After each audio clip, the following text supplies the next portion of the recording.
Hello students and welcome to the Political Science Chapter 1 Class 10 Power Sharing.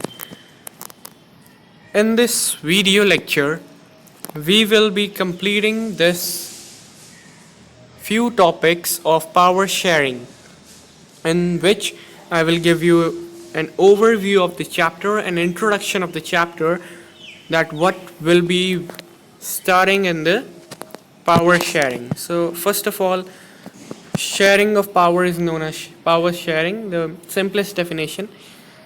But how it can be shared and how it is shared in the governments and in the public and in the environment, the whole chapter is about that only. So, overview.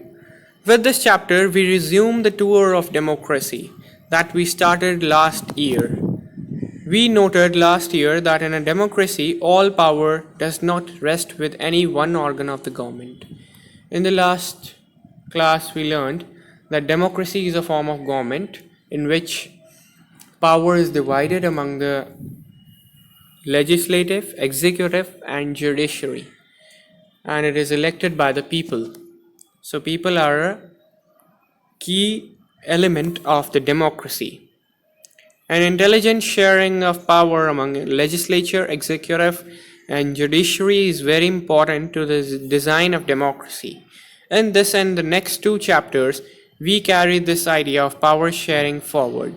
We start with two stories from Belgium and Sri Lanka. So in this chapter, the first page and the first topic here taken is about the two stories, that one is from Belgium and one from Sri Lanka. So let me make you understand their stories.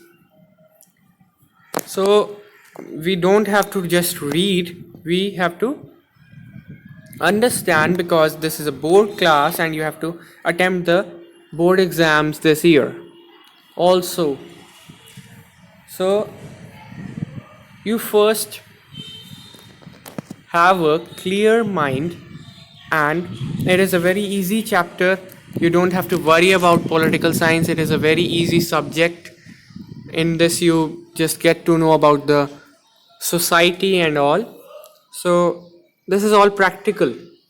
You see every day these things in the news and the newspapers and in your own society.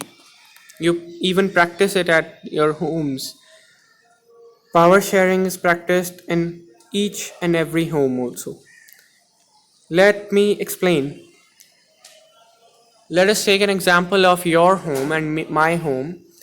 If you live in a joint family, you must have encountered the power sharing, because in that family, the grandparents and the grandfather must be the head of the family, and then the father must be the head of the family, then the brother of the father, that is your uncle, may be the next subhead.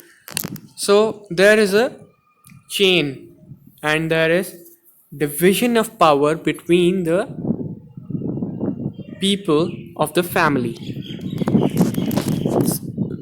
Like the same thing happens in the democracy and on the large scale in the governments. So in Belgium there were ethnic groups, ethnicity. So first you have to encounter the meaning of ethnic. Ethnic is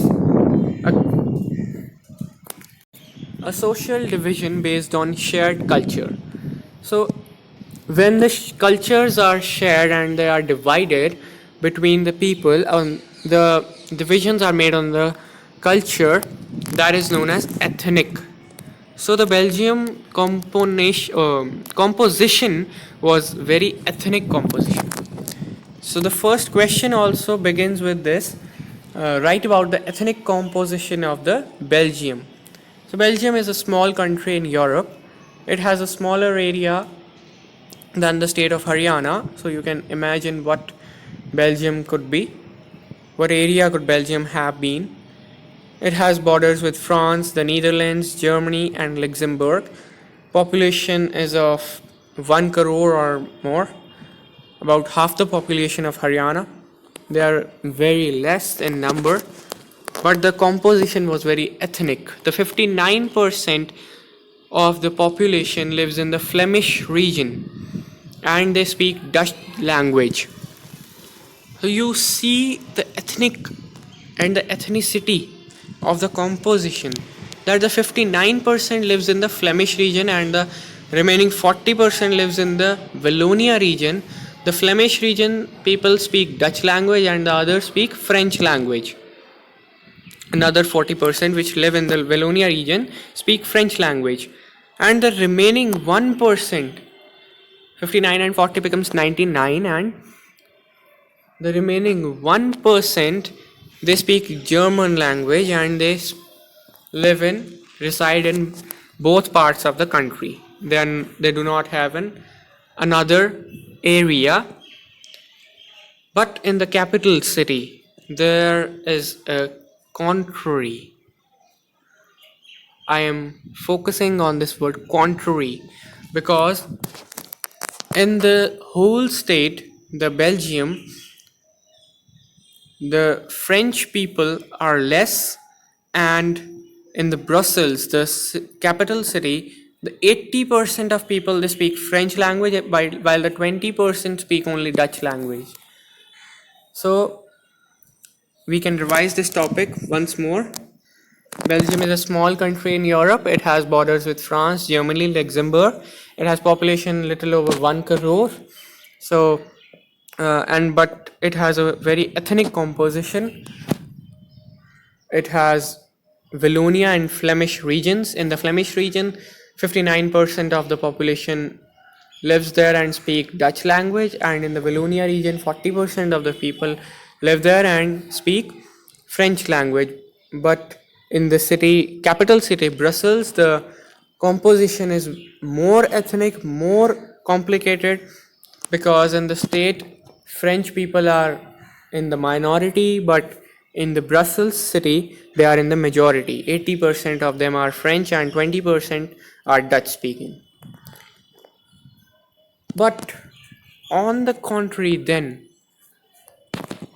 the French speaking people in the state which are in the minority got the benefits more than the Dutch speaking which were in the majority. So this created some clashes between these communities, Dutch speaking and French speaking communities. This is our second and very important question for the board exams too, that the Dutch speaking and French speaking communities were very clashed with each other because of the economic development and the power and the richness of the minority French speaking community in the state.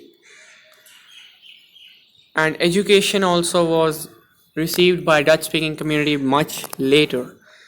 This led to tensions between the Dutch speaking and French speaking communities during the 1950s and 1960s. The tensions was more acute in Brussels, as we saw in the previous paragraph, in the previous question, that in the Brussels city, the composition was more complex as the minority French speaking community was in majority in the Brussels and the majority Dutch speaking community was in minority in the Brussels. So this was very complex and very, very ethnic. Till here is the story of Belgium. It's the problem of the Belgium, it's the story of Belgium, it is the composition of Belgium, but here is not the solution. We will encounter the solution after we have read both the stories. Now we have come to the story of Sri Lanka. It is a small island nation, just few kilometers away from the coast of Kerala and Tamil Nadu. It has 2 crore people, as same in Haryana.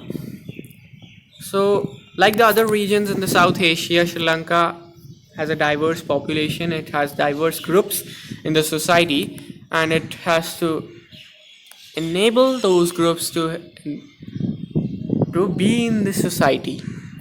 So there are Sinhala speakers and Tamil speakers. These are divided on the basis of language, and in the Belgium they were divided on the basis of their culture. So on the basis of language they are divided into Sinhala speakers and Tamil speakers. Sinhala are 74 in the majority, and Tamil speakers are 18%. And of the 18%, the Sri Lankan Tamils, who were the Tamil natives of the country, were called Sri Lankan Tamils. They were 13%. And only 5% were those people who had come from the India, and their forefathers and foremothers had come from their native nation, that is India, to work in the plantations or the work in the Sri Lanka. So they were known as Indian Tamils. They were about 5%, and Tamil speakers were almost discouraged, and they were very, very discriminated in the state. The rest, whose forefathers came from India as plantation workers, were known as Indian Tamils. So Sri Lanka was in the north and east of the country. Tamils were in the north and east of the country. Most of the Sinhala speaking were Buddhists, and the Tamils were Hindus or Muslims. And 7% were Christians, who were both Tamil and Sinhalas. Just imagine a situation. What could happen in these situations like this? In Belgium, Dutch community could take advantage and force on French people, but there was the opposite of it. The French people had more benefits, which created a mess. This could lead to a very messy partition of the country. Both the sides would claim control over Brussels. In Sri Lanka, the Sinhala community enjoyed an even bigger majority and could impose its will on the entire country. Now let us look at what happened in both these countries. So in this video we will finish this topic only. In the next video we will see what will be the solutions that both these countries took. I'm not talking about the solutions that should be or might be. I'm talking about the solutions that these countries opted for. Till then, goodbye, thank you, and don't forget to subscribe my channel.